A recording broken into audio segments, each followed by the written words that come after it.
15h au Caire, l'heure du journal de la télévision égyptienne. Mesdames et messieurs, bonjour. Tout de suite, on commence le journal par les principaux titres de l'actualité. Le président Abdel Fattah el-Sisi regagne le pays à la suite de sa participation à la 7e réunion semestrielle de coordination de l'Union africaine en Guinée équatoriale. Dr Moustapha Madbouli inspecte nombre de projets de développement et de services dans le gouvernorat d'Alexandrie. À la une de l'actualité, le président Abdel Fattah el-Sisi a regagné le Caire après avoir participé à la 7e réunion semestrielle de coordination de l'Union africaine tenue à Malabo, capitale de la Guinée équatoriale. Dans son discours prononcé devant cette session, le président el-Sisi a passé en revue les efforts déployés par l'Égypte pour renforcer la paix et le développement dans le continent africain. Les détails dans ce commentaire. Notre continent est confronté à de nombreux défis géopolitiques complexes, allant du conflit armé à la propagation du terrorisme, en passant par la criminalité transnationale organisée et les répercussions du changement climatique. Ces défis menacent la sécurité, la stabilité et le développement en Afrique et nécessitent des efforts concertés pour y faire face. C'est ce qu'a déclaré dimanche le président Abdel Fattah el-Sisi dans son discours prononcé lors de la 7e session du sommet de coordination semestrielle de l'Union africaine.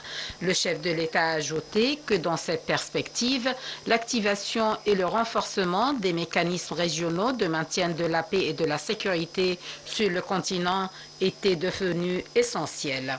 D'où l'importance de la force africaine en attente, la FAA, comme pilier fondamental de l'architecture africaine de paix et de sécurité, s'appuyant sur des composantes régionales telles que la capacité régionale nord-africaine dont l'Égypte assure la présidence tournante cette année. Les efforts de l'Égypte pour renforcer la capacité régionale de l'Afrique du Nord s'inscrivent dans notre conviction profonde de l'importance de la préparation et de la disponibilité pour protéger les ressources des peuples africains, les préserver des divers défis et réaliser leurs aspirations à la sécurité, à la stabilité et la prospérité, a indiqué le président.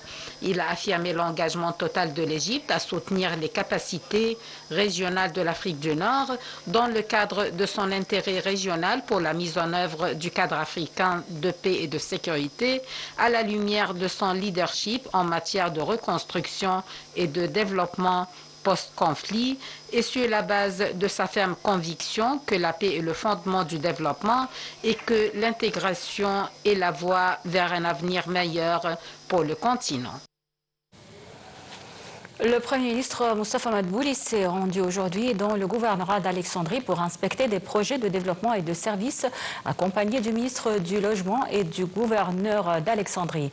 Le Premier ministre a insisté sur l'importance de ces visites d'inspection pour suivre l'état d'avancement des projets en construction dans les différents secteurs et contribuer efficacement à surmonter tout obstacle entravant leur achèvement.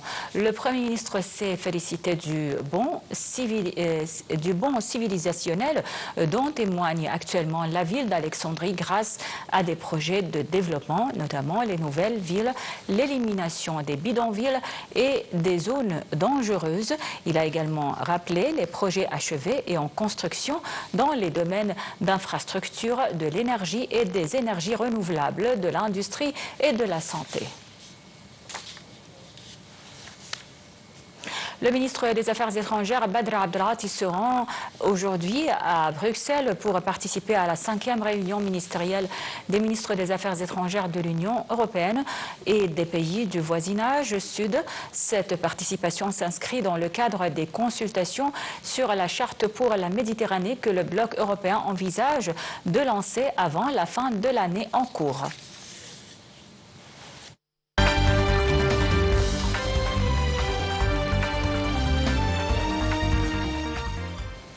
La défense civile a annoncé hier que des frappes israéliennes avaient tué 43 Palestiniens dans la bande de Gaza, a déclaré le porte-parole de la défense civile à Gaza, Mahmoud Bassal. Parmi eux, 11 Palestiniens, dont des femmes et des enfants, ont péri dans des frappes sur un marché à Gazaville, dans le nord du territoire, et 3 autres dans le camp de déplacés d'Al-Mawasi, dans le sud. Selon lui, à Nusayrat, dans le centre de Gaza, 20 personnes ont été tuées, dont 10, y compris des enfants, près d'un point de distribution d'eau potable, a ajouté M. Bassal.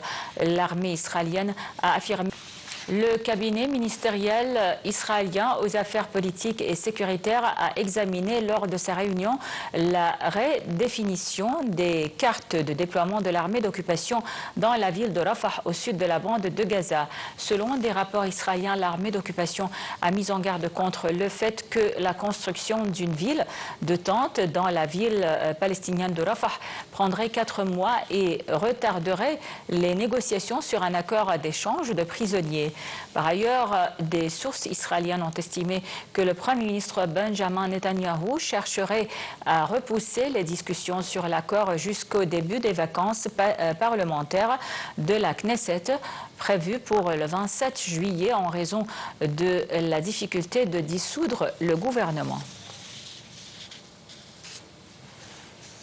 Lors des négociations de Doha, Israël a présenté de nouvelles cartes concernant l'étendue du retrait de l'armée israélienne de la bande de Gaza.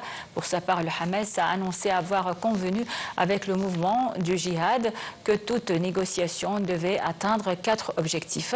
La fin de l'agression, le retrait complet des forces d'occupation de la bande de Gaza, l'ouverture des points de passage et la reconstruction. Dans un communiqué, le mouvement Hamas a indiqué avoir discuté des réponses de l'occupation aux propositions de cessez-le-feu présentées par les médiateurs et des moyens d'y faire face. L'Observatoire syrien des droits de l'homme a fait état d'un nouveau bilan de 50 morts et de dizaines de blessés lors des combats armés et des échanges de tirs d'obus dans la ville de Souaïda et d'autres villages de la province du même nom. Les forces syriennes ont été déployées dans la province méridionale de Souaïda, théâtre d'affrontements entre tribus bédouines et combattants druzes. Ces nouvelles violences intercommunautaires viennent rappeler les défis sécuritaire auquel fait face le pouvoir intérimaire depuis le renversement du président Bachar el-Assad en décembre dans un pays meurtri par près de 14 ans de guerre civile.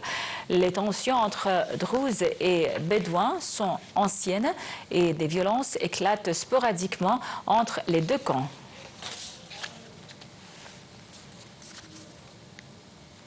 Le porte-parole du ministère iranien des Affaires étrangères, Ismail Bagayi, a déclaré qu'il n'écartait pas une rencontre avec les États-Unis pour des pourparlers sur le programme nucléaire iranien, mais il a affirmé qu'aucune date n'avait encore été fixée. Lors d'une conférence de presse, M. Bagayi a expliqué que son pays riposterait au cas de la réimposition des sanctions de l'ONU après l'activation des sanctions automatiques, ajoutant que cette mesure n'a pas une base juridique. Téhéran et Washington devaient se rencontrer le 15 juin, mais les discussions ont été annulées en raison de la guerre. Le principal conseiller du président ukrainien a annoncé que l'envoyé spécial américain Keith Kellogg est arrivé à Kiev aujourd'hui pour une visite d'une semaine. Il s'agit de la plus grande visite de son genre depuis le début de la guerre entre Russie et Ukraine. Kellogg devrait discuter d'un certain nombre de questions au cours de sa visite, notamment de la défense des armes, de la protection du peuple ukrainien et le renforcement de la coopération entre l'Ukraine et les États-Unis.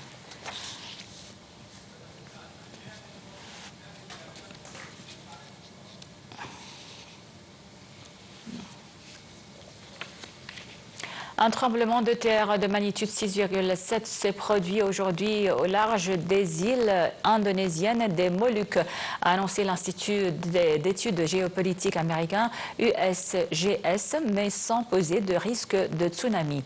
Le séisme s'est produit à une profondeur de 80 km, à environ 177 km à l'ouest de la ville de Tual, dans la province orientale des Moluques, a indiqué l'USGS. Aucun dégât ni blessé n'a été signalé dans l'immédiat. Le vaste archipel indonésien connaît de fréquents tremblements de terre en raison de sa position sur la ceinture de feu du Pacifique, un arc d'activité sismique intense où les plaques tectoniques entrent en collision et qui s'étend du Japon à travers l'Asie du Sud-Est et à travers le bassin du Pacifique.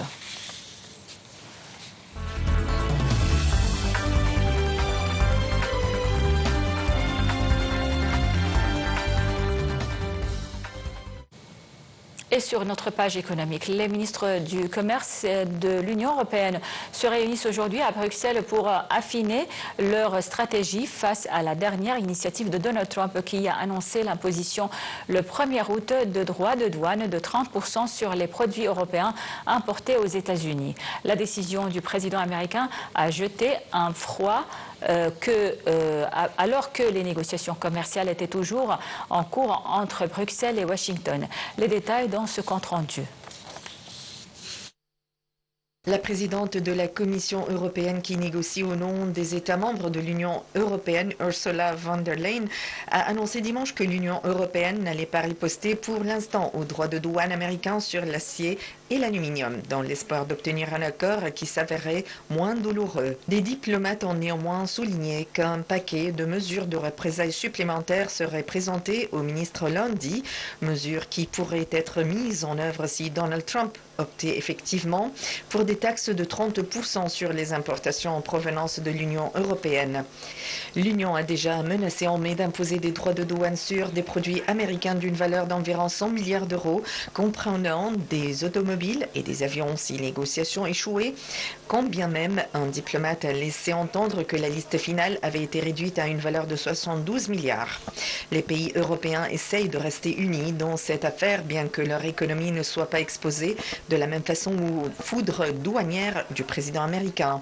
L'Italie fera sa part, comme toujours, a-t-elle déclaré, tandis que son opposition l'accuse de manquer de fermeté face à Washington. L'Union européenne, comme des dizaines d'autres économies, devrait voir le niveau de droits de douane qui lui sont appliqués par les Américains augmenter à partir d'un taux de base de 10% le 9 juillet, mais M. Trump a reporté la date limite au 1er août. Ces taxes devaient entrer en vigueur dans la nuit de lundi à mardi avant d'être à nouveau suspendues.